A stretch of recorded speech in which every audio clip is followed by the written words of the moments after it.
La soirée s'est tellement bien passée. Vraiment, c'était un excellent dimanche. C'est sur un score de 2 buts à 1 que le Paris Saint-Germain remporte le match face à l'équipe lyonnaise. Vraiment, c'était un match très intéressant. Donc, le Paris Saint-Germain qui remporte la Coupe de France alors qu'il n'a pas remporté cette coupe depuis tellement d'années. Depuis tellement d'années, je crois qu'il y a au moins 3 années de cela que le Paris Saint-Germain n'a pas remporté cette coupe. Et donc là, on vient de mettre fin à ce cycle. On a une équipe lyonnaise qui, en première période, qui n'a pratiquement pas existé. Vraiment, toute la première période était consacrée au PSG. Malheureusement, on a énormément manqué d'efficacité. Donc, le PSG parvient à marquer 2 premiers buts lors de la première période, mais ensuite, les choses vont complètement changer. Mais revenons un peu par rapport au match, dans ce match. Donc, il y a eu énormément, il faut le dire, le stade était vraiment en feu. Le stade Pierre-Mauroy, le stade de Lille était vraiment en feu parce que, avant que le match ne commence, il y a eu quand même pas mal de combats, on va dire, d'affrontements entre les supporters parisiens et lyonnais. Au niveau du péage d'Arras, d'après ce que disent les informations. Donc, il y a eu vraiment du choc avant que le match ne commence. Ensuite, tout le long du match, on a vu de quelle manière le stade était bouillant. Même lorsque le Paris Saint-Germain dominait complètement, je répète, toute la première période était sous la domination parisienne, complètement. Il y avait quand même cette rivalité entre les deux clubs. C'était vraiment très intéressant à voir.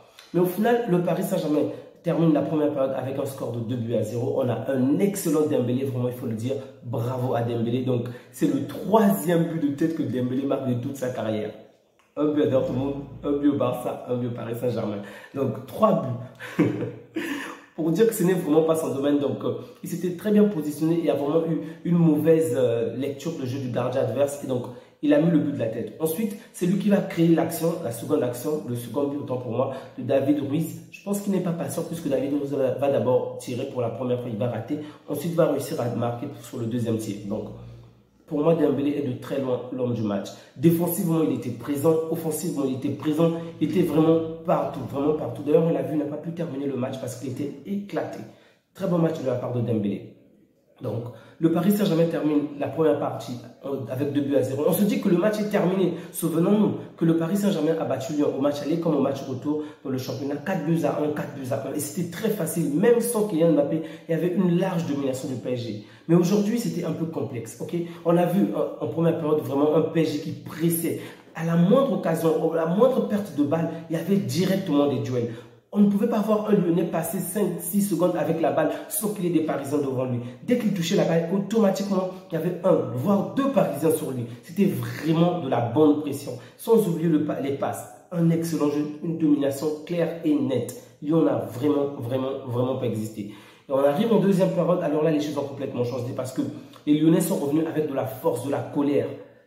On a vu que le Lyon n'est vraiment pas mort, ok? Ils se sont battus jusqu'au bout, ils ont vraiment donné le meilleur d'eux-mêmes. Et une fois encore, on ne va jamais arrêter de le répéter, comme tout le long de la saison, le PSG est nul quand il s'agit des coups de pied arrêtés. Vraiment, je me demande pourquoi ils ont autant tardé avant de faire ce genre de choses. Le but est rentré sur un coup de pied arrêté, Lyon est revenu. Mais il faut aussi signaler que Donnarumma a réalisé des arrêts vraiment décisifs parce que Lyon a quand même réussi à se procurer pas mal d'opportunités. Et donc, grâce aux arrêts décisifs de Donnarumma, le PSG est resté dans le match et jusqu'à aller remporter la finale. Vraiment, bravo à Donnarumma, bravo aux joueurs parisiens qui ont fait une très bonne première période. Une deuxième période assez, pas moyenne, mais c'était intéressant, mais moins bonne que la première. Okay, j'aurais vraiment souhaité que tout le match se joue comme à la première période. Bon, il faut le dire, on avait aussi besoin un peu de suspense. Et donc, c'est cette deuxième période qui a vraiment généré le suspense. On a vu la Casette qui a réussi à se procurer pas mal d'opportunités, mais qui n'a pas réussi à les conclure. Barcola a été très intéressant. Il a cassé les lignes, même s'il n'a pas réussi à marquer aujourd'hui. Kylian Mbappé également, il a réussi à se procurer pas mal d'opportunités, mais la finition n'était pas vraiment au rendez-vous. Vitinha a eu de très bonnes choses, mais j'ai trouvé David Ruiz au-dessus de la norme, vraiment au-dessus de la norme. Donc, il y a eu énormément de soutien de sa part. Sincèrement, je ne sais pas ce qui se passe dans sa vie personnellement, mais il y a énormément de soutien de sa part. Il y a déjà eu des Napolitains qui étaient là avec des drapeaux pour lui soutenir, des étendards pour lui soutenir, mais également des Parisiens qui le soutenaient. Donc pendant toute la première période, en dehors de Dembélé, c'était de très très loin l'homme du match pour moi. David Ruiz a vraiment fait une très bonne première période. Dans les passes, dans son positionnement, c'était juste excellent, vraiment excellent. Ensuite, Marquinhos également qui a quand même réalisé des arrêts décisifs, c'était très impressionnant de sa part. Mais dans l'ensemble, c'est vraiment une victoire méritée, même si compte tenu du score, il y a, je veux dire, une toute petite frustration parce que je m'attendais à ce que le PSG marque au moins 3 buts, voire 4 buts en première période. En deuxième période, c'était plus compliqué, mais vraiment, c'était quand même devenu chaud, ok. Je me suis dit qu'il pouvait avoir le comeback de ce qui s'est passé en 2019-2020, voir l'adversaire marquer 2 buts et aller au tir au but et perdre le match. Donc, mais heureusement que ça ne s'est pas fait. Ils ont gardé le score jusqu'à la fin et ils l'ont remporté. Une victoire largement méritée de la part des hommes de Luis Enrique. Ils peuvent vraiment être satisfaits de la première période. Bien évidemment, également de la deuxième période, mais plus de la première période. On a vraiment vu le jeu qu'il veut, une domination, une progression, des jeux de passe. Bravo à lui. Espérons que face à des adversaires plus forts, il y aura autre chose. Il faut également féliciter les Lyonnais, ok, qui ont quand même existé. Souvenons-nous qu'ils ont commencé une très très mauvaise saison. On disait même qu'il y avait, statistiquement, il y avait plus de chances, je crois que c'était à 80% de chances que Lyon puisse se retrouver en deuxième division. Mais heureusement, aujourd'hui, Lyon finit à la 6e place grâce à Pierre Sage.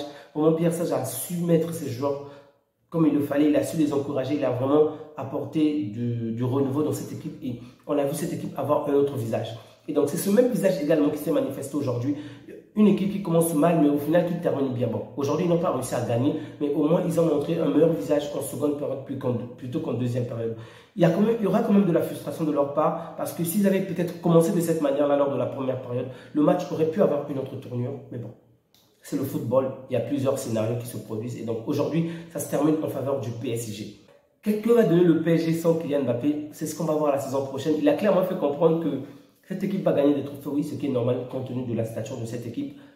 Même sans lui, l'équipe ira loin, va aller au sommet, mais en Ligue des Champions, j'espère voir une meilleure équipe. Il y a déjà de très bonnes choses, il faut le signaler également, il y a de très bonnes choses, surtout sur le plan défensif et offensif, il y a de bonnes choses.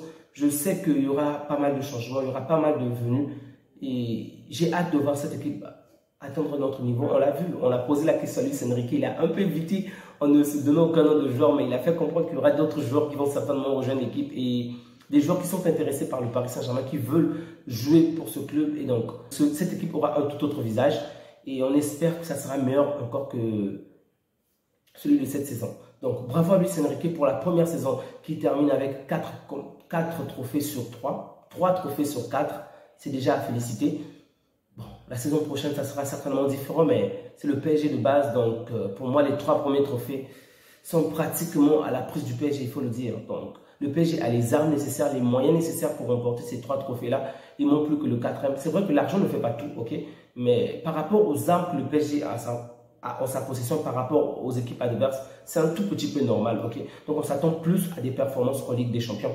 Donc, on va rester patient, on va l'accorder du temps. On va voir ce que ça va donner en Ligue des Champions. Les amis marseillais, vous avez vu, c'est comme ça qu'on gagne. C'est comme ça qu'on gagne, les amis. Vraiment. Une année blanche et pas de compétition européenne. Bon sang, mais vous êtes nuls. Vous êtes nuls. Même une équipe comme Lyon, vraiment une équipe comme Lyon, avec un budget peut-être inférieur, fait de meilleures performances que Marseille. Mais sans blague, il faut rester à votre place. Il faut rester à votre place.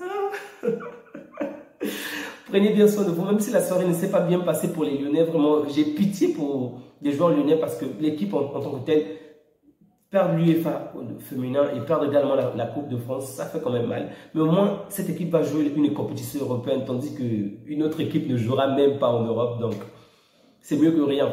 Prenez soin de vous, les amis, et que Dieu vous garde. On se dit à bientôt.